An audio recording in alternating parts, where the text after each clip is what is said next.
Warahmatullahi wabarakatuh.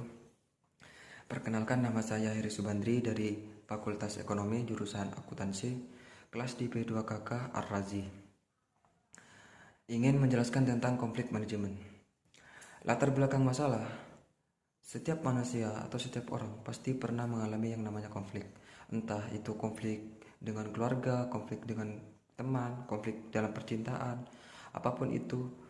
Manusia atau masyarakat atau kelompok organisasi pasti pernah mengalami yang namanya suatu konflik. Yang pertama, saya akan menjelaskan tentang definisi konflik. Konflik dalam istilah artinya yaitu perkelahian, peperangan atau perjuangan yaitu yang berupa konstruksi fisik antara beberapa pihak. Kemudian arti kata tersebut berkembang menjadi ketidakpastian yang tajam atau oposisi atas berbagai kepentingan. Selanjutnya, arti dari konflik manajemen itu adalah serangkaian aksi dan reaksi yang dilakukan oleh pelaku konflik atau pihak ketiga secara rasional dan seimbang untuk pengendalian situasi dan kondisi perselisihan atau pertikaian yang terjadi antara beberapa pihak. Selanjutnya yaitu tentang teori-teori utama mengenai penyebab konflik. Yang pertama yaitu teori kebutuhan. Konflik disebabkan oleh kebutuhan dasar manusia yaitu fisik, mental, dan sosial yang tidak terpenuhi atau dihalangi. Yang kedua yaitu teori identitas.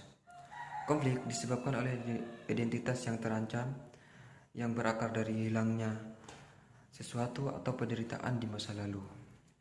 Yang ketiga yaitu teori hubungan masyarakat. Konflik disebabkan oleh polarisasi yang terus terjadi, ketidakpercayaan dan permusuhan di antara kelompok yang berbeda dalam suatu masyarakat. Yang keempat yaitu teori kesalahpahaman antar budaya. Konflik ini disebabkan oleh ketidakcocokan dalam cara-cara komunikasi di antara berbagai budaya yang berbeda. Yang kelima yaitu teori transformasi konflik. Konflik ini disebabkan oleh masalah-masalah ketidaksetaraan dan ketidakadilan yang muncul sebagai masalah sosial, budaya, dan ekonomi. Yang terakhir yaitu teori negosiasi prinsip. Konflik ini disebabkan oleh posisi-posisi yang tidak selaras dan perbedaan perspektif tentang konflik oleh pihak-pihak yang berkonflik. Penjelasan terakhir dalam materi konflik manajemen ini yaitu tentang teknik penyelesaian konflik atau teknik penyelesaian masalah. Yang pertama yaitu persuasi, yaitu usaha mengubah posisi pihak lain dengan menunjukkan kerugian yang mungkin timbul dengan bukti atau fakta, serta dengan menunjukkan bahwa usul kita menguntungkan dan konsisten dengan norma dan standar keadilan yang berlaku. Yang kedua yaitu rujuk, merupakan suatu usaha, pendekatan dan hasrat untuk kerjasama dan menjalani hubungan yang lebih baik. Yang ketiga yaitu penarikan diri, dengan meminta kedua pihak atau salah satu pihak untuk menarik diri dari hubungan.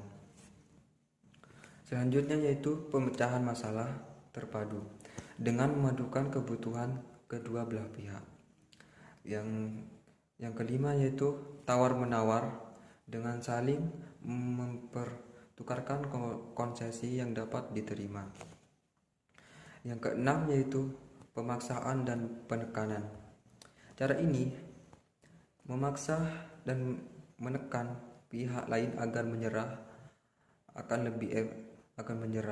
agar lebih efektif bila salah satu mempunyai wewenang formal atas pihak lain.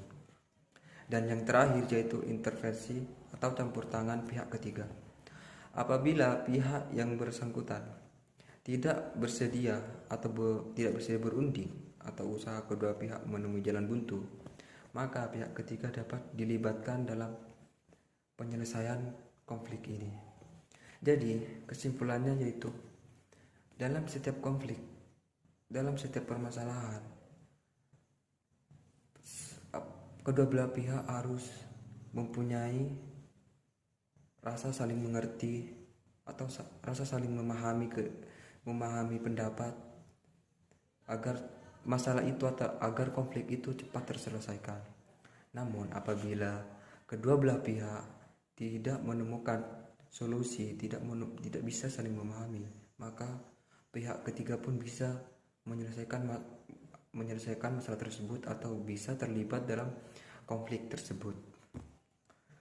Jadi dalam sebuah konflik semuanya pasti apabila diselesaikan dengan baik-baik akan terselesaikan atau akan menemukan solusi yang terbaik. Sekian dari saya. Wassalamualaikum warahmatullahi wabarakatuh.